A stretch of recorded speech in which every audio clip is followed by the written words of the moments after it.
8, and 6.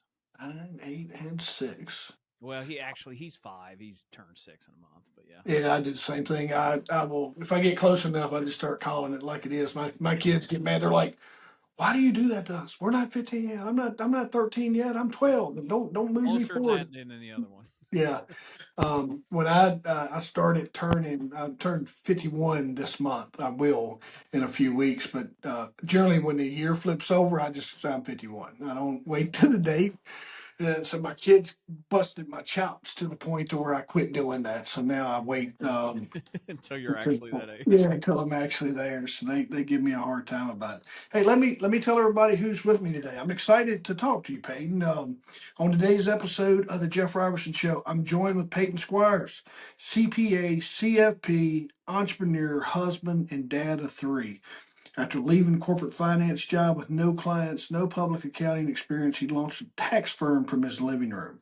Now he co-owns WR Tax Planners and hosts the Behind Their Success podcast, where he helps entrepreneurs simplify complex decisions and think bigger about what's possible. That's one of the things I'm really excited to dig in with you is that ability to help your clients, find their mindset shifts through your experience and some of those lessons that's helped shape that.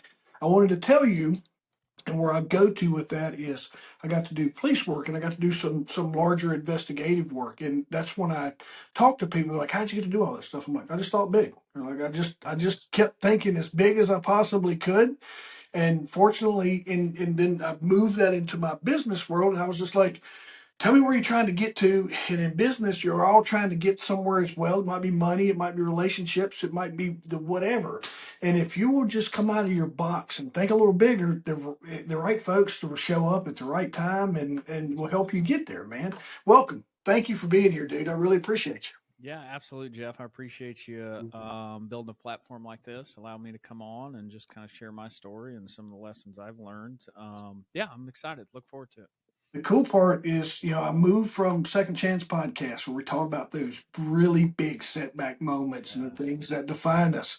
And I did about 100 and some episodes under that banner, and I moved into the Jeff Robertson Show, and I try to make it about business, leadership, and lessons learned, and those winning moments that we see inside of just our life. You could today, you're one of my you're probably one of my first guests that I've had on where we're really going to dive deep into business and some of those aspects. So I'm really excited for the folks that'll listen to this.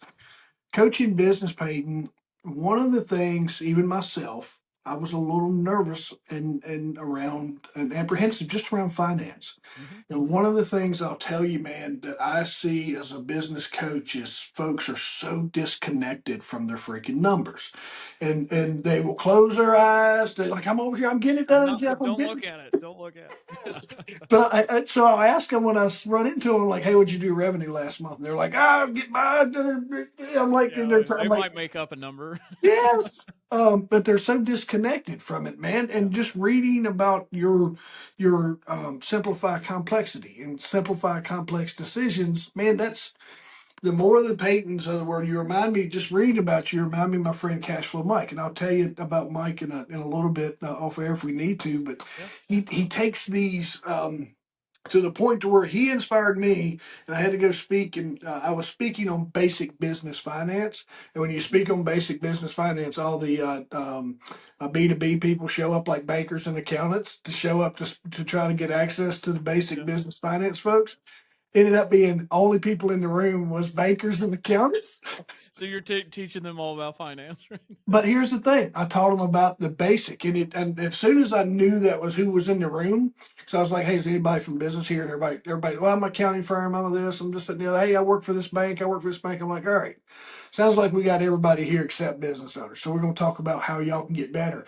And I really drilled into them about you all. The reason why my clients are not looking at their numbers is because you guys create this uncertainty of self-worth and the terms that you use and the complexity of it. And I'm like, "You want to know why they're not beating down your door getting your advice? Is because they're scared of you. They don't understand Yeah, what you they're just say to them." intimidated. Yeah, they're intimidated by you, 100%. Yeah.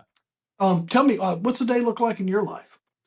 We're kind of recording on an interesting date. It's September 15th is the day we're recording here, which is actually the partnership and S Corp's deadline if Yeah. you've extended them, right? So you get a 6 month extension. They were due back in March, and amazingly enough, I'm still working on tax returns.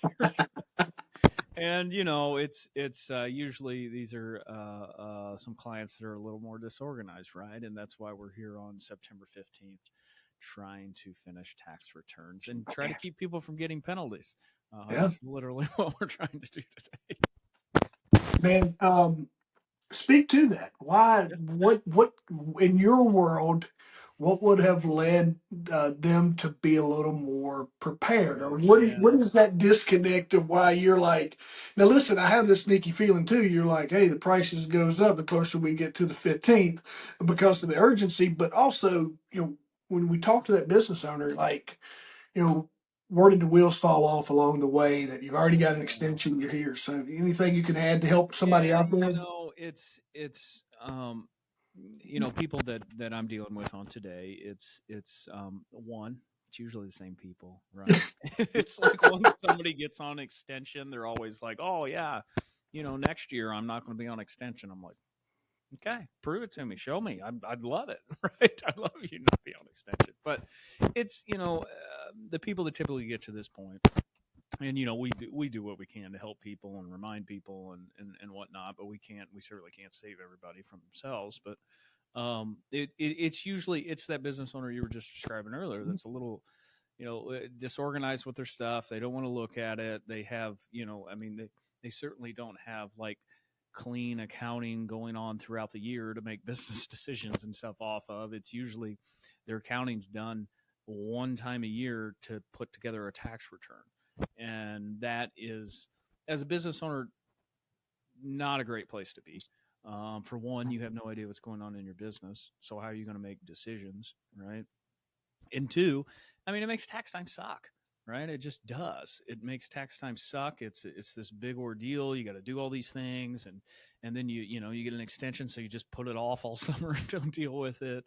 And it all just comes back to a little intentionality and just a couple little systems that software and whatnot you can put into place that makes that 100 times better if you just do a couple things.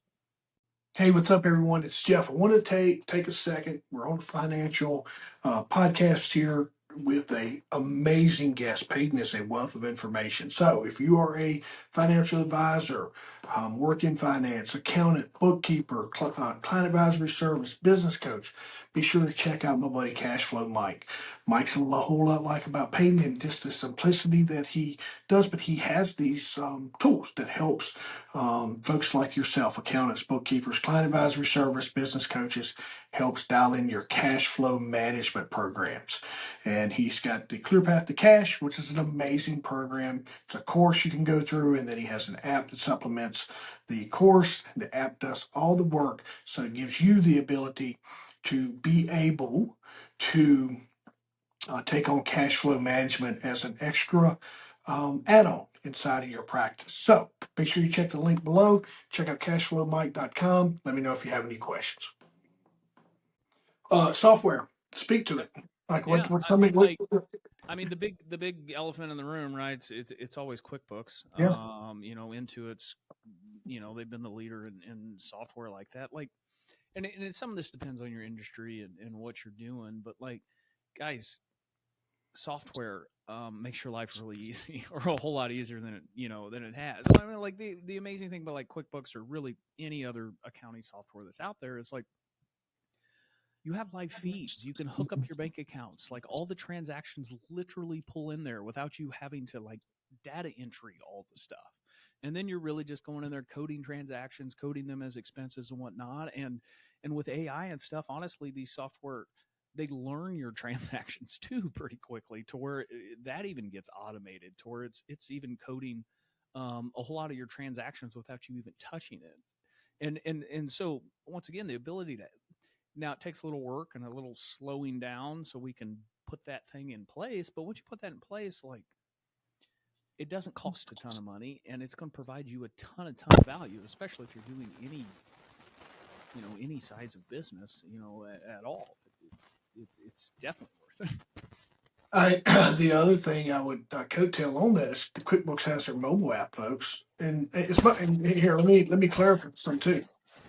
Everybody in the world was using QuickBooks to the point to where I was like, I'm going to find something that's not QuickBooks, right? I'm like, I'm just going to be that guy, and all roads took me right back to QuickBooks. Like as far as I tried to go, it but just ease of use where it functions really simple in my world. And then it had the app. And the cool thing with the app, folks, is you go through Lowe's and you need to snap a receipt. All that stuff's kind of digital, but if you get somewhere you need to snap a receipt, snap it, it'll connect when you sync your transactions, then the mobile app tracks your mileage. Yep. And I tell everybody like I would wake up in the morning, open up my QuickBooks app. The first thing I would do was just out of habit, go to QuickBooks, do my drop down so everything syncs. I poured in all my transactions. I know my numbers.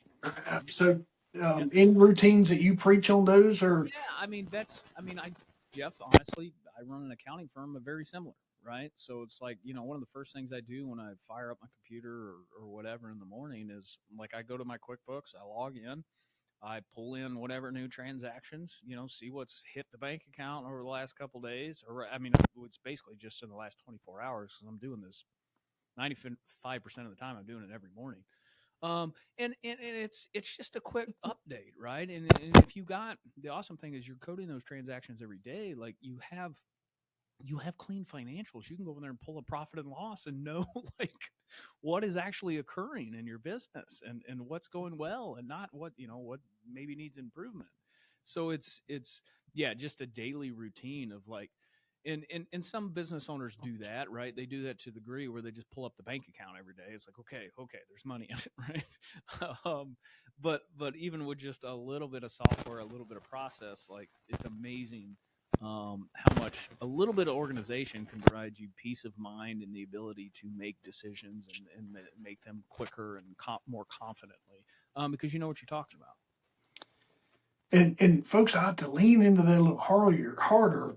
It doesn't take a team to do this. I was a solopreneur. It doesn't, and I spent because trying to coach it on the other side. And when I had a brick and mortar business, was I was a solopreneur with a small part time team, and I managed all that to the point of it. I spent minutes on this each week, not hours. Like Yeah. my longest time, and my wife helped me. We did payroll, and with QuickBooks, folks, you can use payroll. So let's pick QuickBooks commercial now. We have to get them to slide us some. I spend way too much time in QuickBooks. Yeah, we have to get them to slide us some promotional dollars to help get this amplified. But point being is the time that I spent on it was minimal. And for us, if you look at escort folks is you can automate that payroll to where it's just done and it automatically does it. You're not having to chase your tail. We had to calculate hours and things, so it took us a few extra minutes, but we probably You're didn't just spend them. entering hours at Yeah, that point, right? yeah, Yeah, yeah. yeah, and it's just there's in today's world there's never been so many cheap, easy tools for entrepreneurs to accomplish things, right? Like, and there's QuickBooks, like you said, is the main one out there, and there very well may be better options depending on your industry. Some industries, like if you're doing construction and whatnot, and QuickBooks may or may not have like the best kind of like job costing kind of tools. So, often there's really good software based on the industry too that may not be that may not be QuickBooks. But the important thing is not like what at all what software you use. It's really the intention and everything behind that of getting organized. And finance is a major pillar of your business, right? There's like sales, marketing, finance, operations. Like if you're missing that pillar, yeah, you're gonna have problems. Yeah, I can't agree with you more. What I wanted to ask you about too is like, let's walk backward. Let's go back a little bit here, Yeah. man.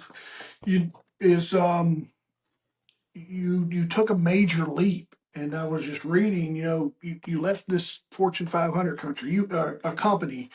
and you have all the things. I want to qualify this for a few folks. I work for the county, and when I work for a municipality, money automatically comes in, insurance automatically goes out, retire. Everything is calculated for me.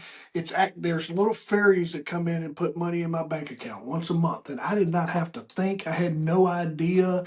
I didn't have to go to a bank to cash a check or anything along those lines. And um, you left that job with no safety net and no experience. So walk us through kind of that moment, and walk us through kind of that situation that you were in that helped kind of lead you up to take this big Yeah. plunge you did. Yeah. So, I'm lucky enough. This story is about 11 years old now. So we're going back about, a little over a decade or so when I did this. And, yeah, I look back, definitely one of the best decisions I've ever made in my life. But, to take you back there, I'm from a very small town, rural Missouri, single mom. We kind of struggled somewhat financially, kind of growing up, going through high school, going through college. We had some financial insecurities. So I didn't know exactly what I wanted to do with my life, but I knew like I didn't want to be poor. And that's the one thing I knew, right? Like it was like a pain. I was running away from that, right? I didn't want to have financial insecurity. So ultimately, I ended up, studying finance and accounting in college. I got out of college, working in banking for a little bit, ended up getting my master's. I came out of college in the middle of like the 08, 09 recession. So everybody in finance, like everybody at every bank was getting fired as I was coming out of school. So I was like, wow, I guess I'll go back to Perfect time. school. And so I went and got my MBA. While I was working, I was doing online and evening classes while kind of working at a local bank. From there, I ended up working. It's this Fortune 500 company. I ended up in their kind of finance department.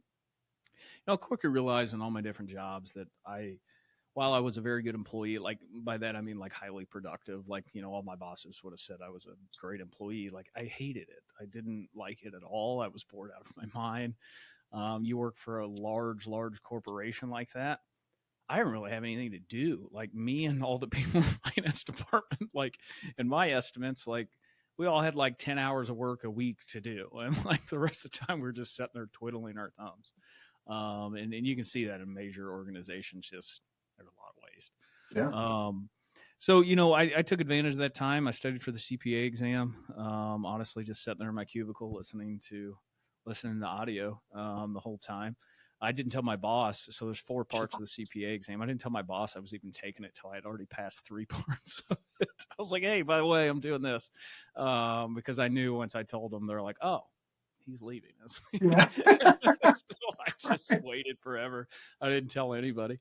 So, ultimately I ended up passing there, and like, so I was kind of at a place in my career, right? So I ultimately spent a year just studying for the CPA exam to do that. And the awesome thing in that situation is my wife was finishing nursing school at the exact same time where I'm contemplating this decision. And she was going to start her career.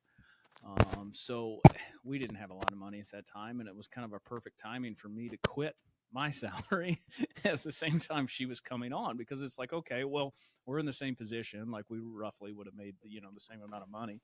Yeah. And I'm like, oh, cool. If I quit and just start my own thing, like anything that I make is actually our income is going up, right? So that honestly, Jeff, I don't know if I would have made that decision if I didn't have that small safety net, which is Yeah. scary to think. You know what I mean? It is Yeah. really scary to think of what all I would have missed out on. Quick question. And yeah, Quick question, because this is important because I'll tell you a little bit about mine. yeah.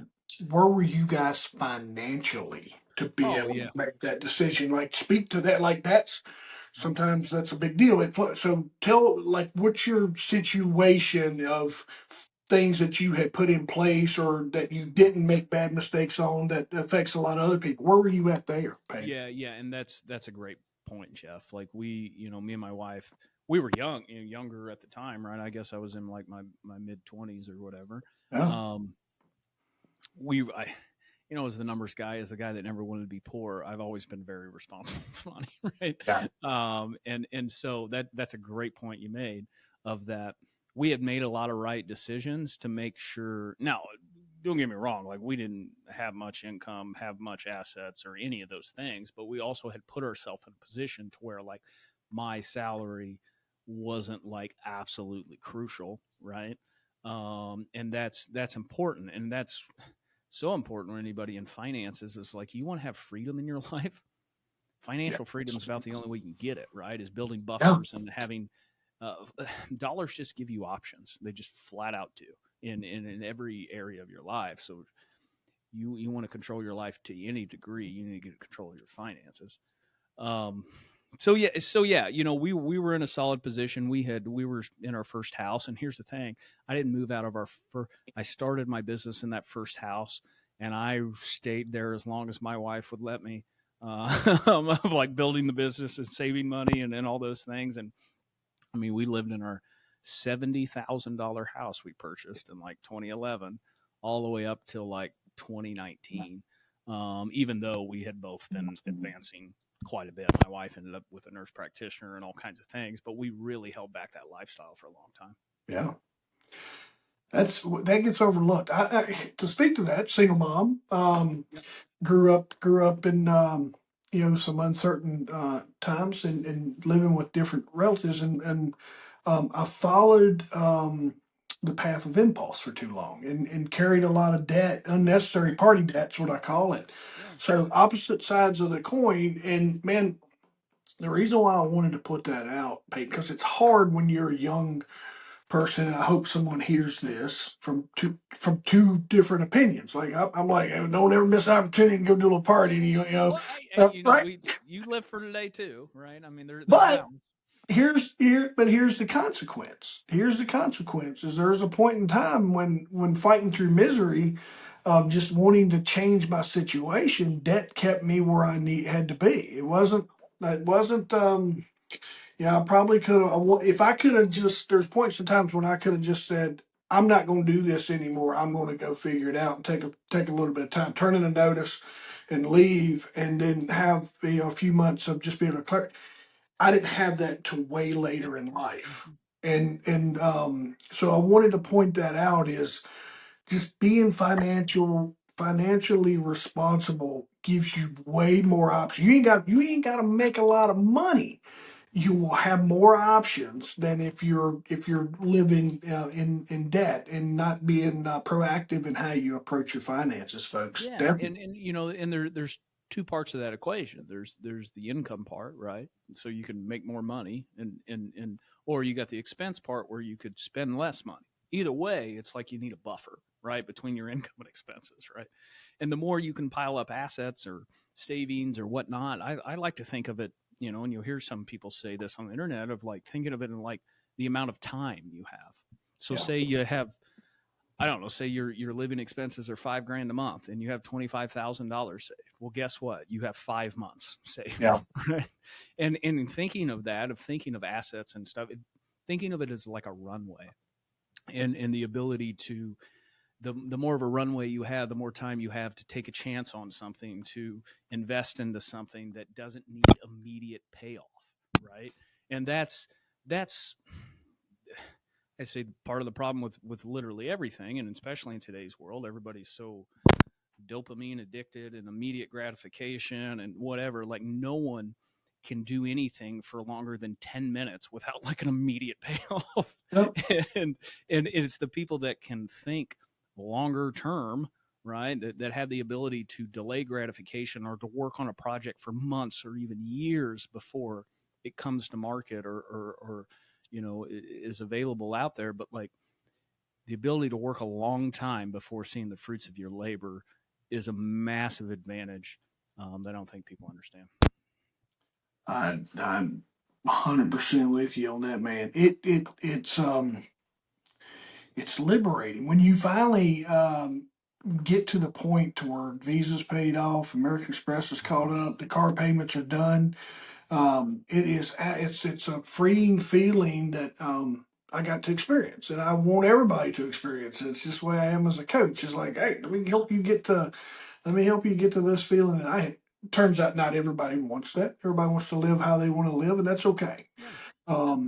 But for the folks that are or business owners that are listening to it, or if you're a W-2 and whatever your situation is, I can tell you firsthand. I think just looking at two different paths here, um, Peyton's path would have gave me way less headache and way more freedom of decisions over time. Yeah. And I say that too because I come out of police work, and in police work is here's the thing, Peyton, we're gonna hire you, and we're gonna let you do a dangerous job, and you're gonna do it for 30 years. And you're gonna work here every day. Work your shifts, night shift, day shift, every day for 30 years. And when you retire, we're going to give you a pension. Yeah. And I tell people, I'm like, go do that for 5 years, and then let's go do something else. Like you're not locked, folks. It used to be when I came up, like that was retirement, that was comfort, that was Security. something, yeah, security, and you had all those things, and that's what sold me. I was like, man, I can just get there. I wasn't big picture thinking about my personal self. I could do it in my investigations and a lot of stuff I got to do, but my personal self is I didn't big picture my potential until years later to where I started seeing like, all right, here's all the things you're good at.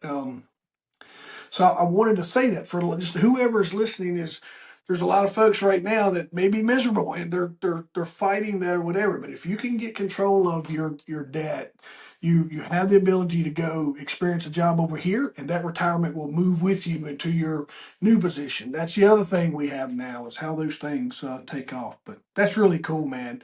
That's a really neat part of your story. But I wanted to get into thinking big real quick. Yeah. Love it. Not grabbing all your time, but is teaching people how to unlearn small thinking. Walk me through that. Maybe that first big goal that you set for yourself. Yeah, this is something I struggled with massively in the beginning, and still something I have to overcome today. My biggest issue is not even to today is I didn't play big enough. I mean, honestly, that has cost me more than anything else.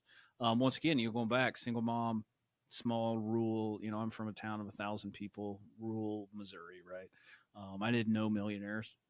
You know what I mean? Like I didn't know any millionaires. Now it's like that's all I talk to every day, and I think we're so shaped by our environment, especially when we're younger, of to whatever we see as a kid, like that's reality, right? And that's all there is to the world because we don't know any better, right? And so you're growing up. I think the biggest advantage wealthy kids have is that they can see what's possible. Not the money, honestly. The money and stuff, honestly, can be hold them back to a degree because they don't understand necessarily the hard work that went behind that. But the biggest advantage wealthy kids have is not the money, it's being around and seeing other successful people and seeing what's Yeah. possible, right? And so that I was never even on my journey through entrepreneurship, I still don't think I was ever good at it. I would honestly set a goal that was like a little bit up there, but I think I could reach it, right? And here's the problem: when you set little goals like that, is one, it's not very motivating. Two, um, you keep, let's say you start your business, it's at $0 in revenue. Say you set a goal for 250K in revenue. Okay. Well, now you're building a business that is capable of doing 250K in revenue. You're making all your decisions based off a business that can do 250K. Sure enough, when you get there, if you're anything like me, you're like, wow, I want to do twice as much. Well, here's the problem. Instead of just starting at zero and going to 500K and building systems to get to 500K, you've wasted a bunch of time building systems to get to 250K. And often there's systems in there that are not going to get you to 500K. So you have to break them and rebuild and redo it and everything. And that's why it's like, it's almost just as hard to build a $5 million business as it is to build a $500,000 business. Yeah. And like, you almost got to put in the same types of things. Right. And the problem with thinking small or just incremental is the good thing is I always do think incremental and I'm always wanting to raise the bar. But I know just looking back in my past that I could have done it so much faster if I'd have just set the goal I'm chasing now. If I would have set that, 11 years ago, right? I'd probably be there. Yeah. I probably would have been there a long time ago. But it was just I didn't think it was possible, and even more like um, I didn't know if I was worth it. I'm gonna be quite honest with you. That's a big deal. So, people's relationship with money and just your sheer ability to execute. I understand that. I had a horrible relationship with money, and I work with folks now that I'm like, hey, we need to fix. The reason why you ain't making money is because you got a bad relationship with money. Let's fix that Yeah, first. yeah, You yeah. got And the bad funny thing underlying is, issues with us. Growing up single mom create some moments of like you're dealing with a little bit of just extra stuff. Carry a little extra baggage. I understand when you say that. I understand because just there's a little bit of imposter syndrome, a little bit of negativity. But like you said, it is not aligning with those millionaires till now. yeah, The millionaires now are propelling you forward yeah, just through the conversations and mindset, but trying to get there. Man, I totally get that, dude. I at yeah. And first, I would say the fastest way to do it, or the way that, especially me as a social guy, I'm very much a relational guy. Like I love my clients. I'm a relationship guy through and through. right. And for me, the biggest game changer to allow me to start thinking bigger was to getting around people that were playing the game at a much higher level than me. And then I get around those people, and then I'm like, whoa, this is awesome. This guy's doing this amazing thing, and so is this guy. And then I'm like, these guys are absolutely no different than me. And I mean, of course, they have different skills and whatever, but I'm like, they're no, it's not like they have some super special skill that I can't learn, or they're like way smarter than me, or whatever. It's never that. It's that they've just done something for a long time and gotten good at it. And they've just done it over and over again until they built a brand and a business and gotten really good at it. There's no like super secret skill or something that wealthy people have, that they have some hack or something. No, it's they do the ordinary things, and they do them extraordinarily well. They do the basics over and over, and they're the best at it. And that's what makes someone really successful. That's when you get into that mindset part, it also is we touched on having the right people around you, but right team in there in Yeah. your place, right systems, right processes. And the thing I think you could speak to there when you're going from 0 to 250 is you're hiring for that. You're in some. I'm guilty of that. I'm in a couple careers ago where we were trying to get to a certain place, and um, sometimes impulse and just our need for a warm body. Yeah. It, and then we had to. Oh, been there. Then there was yeah right. And you get into the, if you can't change people, you got to change people thing, and we're training them up like, hey, think don't you're stuck in the weeds on some of this just things that aren't they're Absolutely. important, but they're hindering us from getting to where we're going. It'll be fine. Just let's fix it and move on. So I think there's a little bit of that that leans into those potentials of where you're headed is figuring out your team, capacities, things like that. Yeah, and that's to give you my journey a little bit more. It's like I built a solo practice, or pretty much a solo practice, called the first 5 years of my career. Then I started bringing on employees and whatnot, and then it was just me and a couple employees, and still like zero systems, zero anything. It's just like us just taking care of business, right? Yeah. and um and the thing is, I'm definitely not afraid of hard work. So like I grew the business pretty well with just like three people and no systems, but I was killing myself doing it, as in just like the amount of hours and whatever I worked. But me, like, still so scarcity mindset. Like I valued money over time, Yeah. and I was willing to trade all my time for whatever money I can get, right? And yeah, finally got smart and graduated out of the preschool on that. But eventually, the last, call it 3 years for sure. It's focused on systems and processes, and building a team that can execute everything. And the business doesn't need to revolve around Paden and Paden doing all the work and all the sales and all the marketing.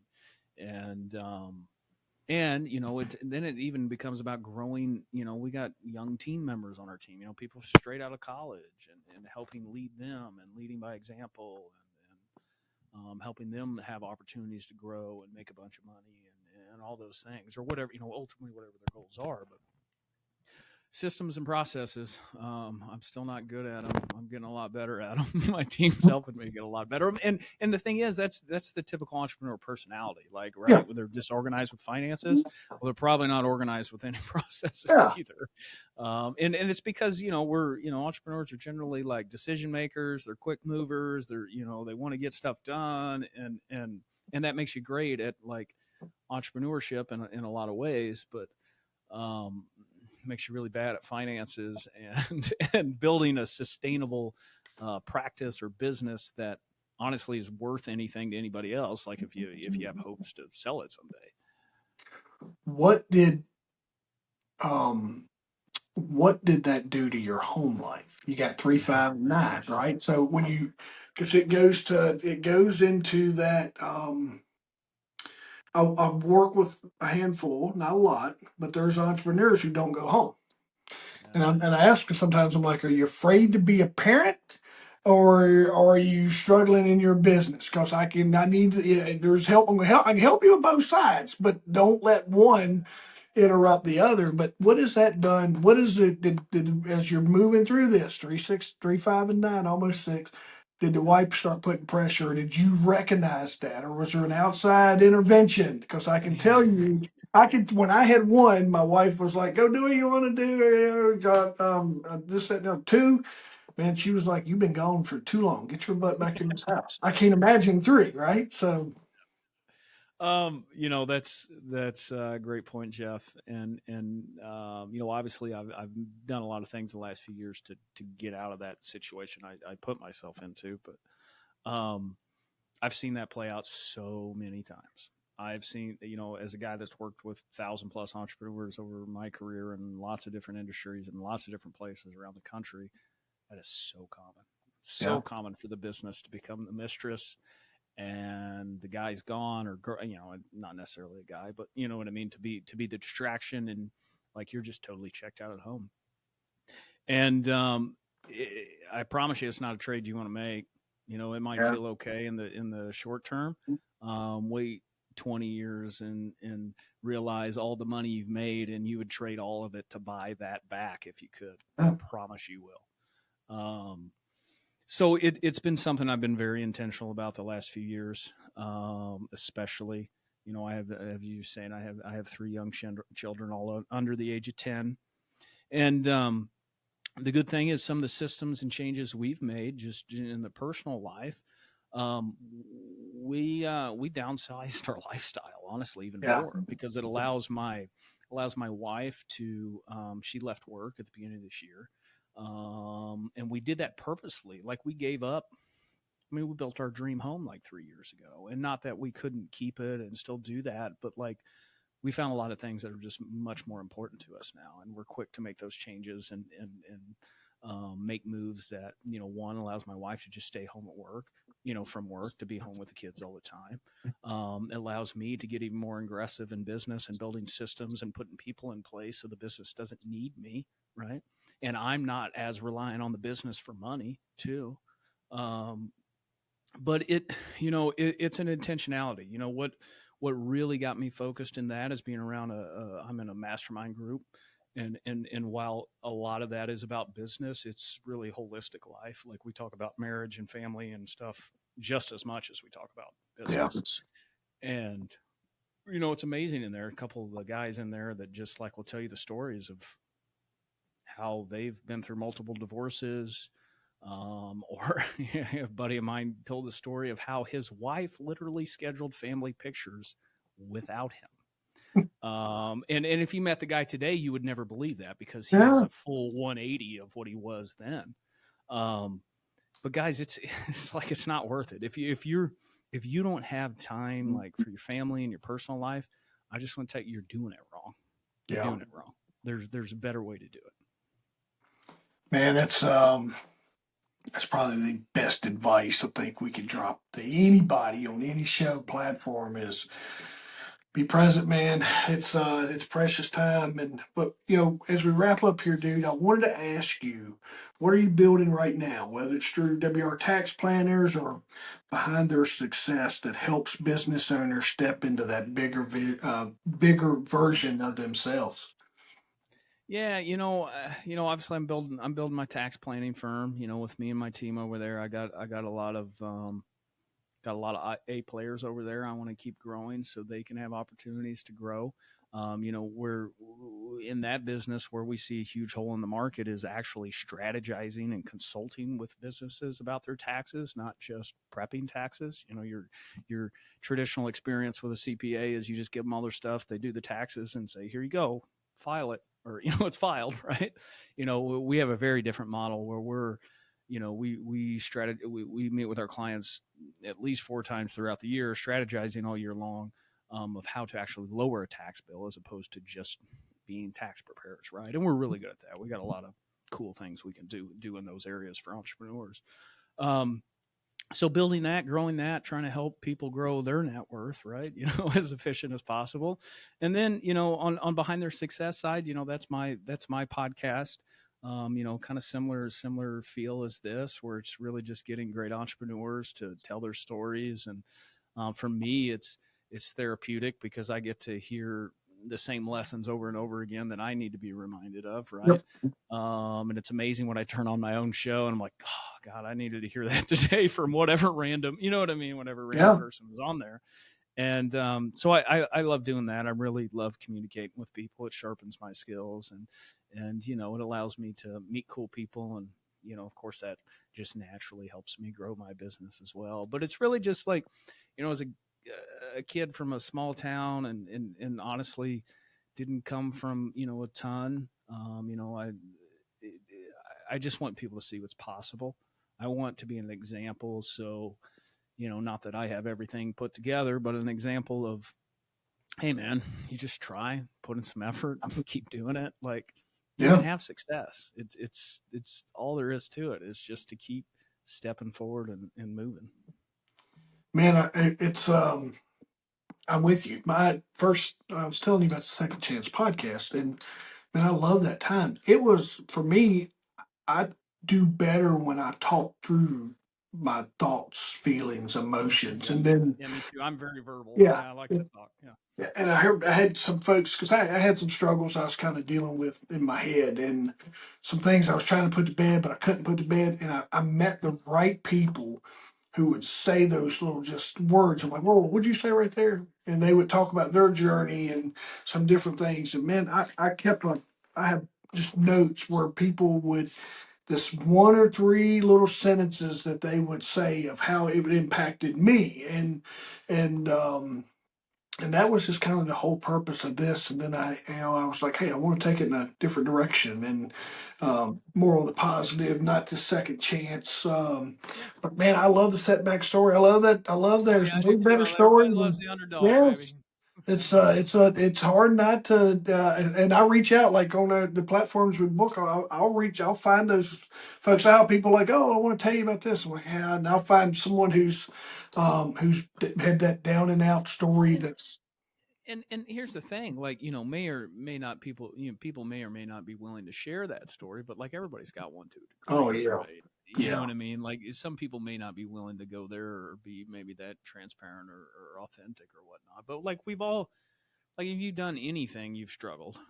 Yeah. If you've done anything significant, you've definitely struggled. Some friends of mine always, and some great advice they gave me was they're like, Jeff, you have an amazing life with tons of struggles, setbacks, successes, and all these things. But people, what you see is less of a story. It's just as impactful to them as what your story is to you, right? You can't qualify someone else's story. Like I can't look at you and be like, "Hey, dude, yeah, whatever. That's not a good story. Move on." Yeah, yeah, But yeah, yeah. it comes in your head. You're like, "This is big route." All these things. Hey, tell the folks how they can get in touch with you. And ever how you would like to. And I think the one thing I'll tell you, folks, if you're looking for simplicity, someone who's not talking over your head, Paden's probably your guy. So get your pens and pencils out and write down what he's getting ready to tell us here. Yeah. Yeah, guys, if you want to reach out to me on the tax planning side, you can go to squirestaxplanning.com. Over there you can check out. We got a lot of free resources and stuff to check out. But that's really for entrepreneurs that are wanting to kind of take their tax game to the next level, right? You may be making some money and paying some money in taxes. Well, we're the guys that really come in and help you strategize and do something about that. So squirestaxplanning.com on the tax side. If you're interested in more, entrepreneur mindset type content, behind their success, is the name of my podcast. Also, you can find that kind of information at my personal website, which is PadenSquires.com. Or you can search my name anywhere on any of the major platforms. You'll find all our content out there. And folks, I'm from where I'm from, Virginia. Paden is Petyon. So just for a record, Paden, Paden, Squires, Squires. In my world, I'd say Paden, common spelling. It's actually Paden. It's just going to all sound the same when I say it. And a lot of my friends, when we say it, either it's P, every how you spell it, it's going to come out the same.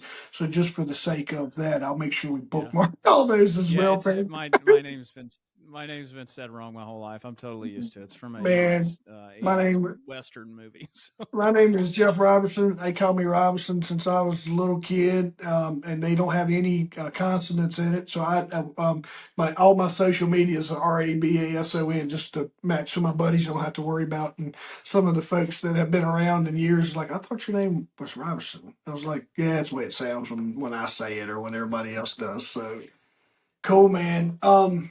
Excited. I really appreciate you being with me today.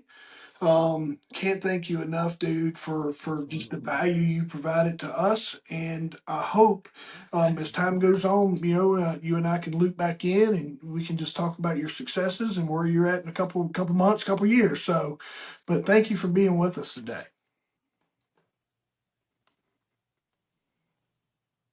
I kind of lost some of the audio there. You kind of cut out. I don't know what you said there at the end, but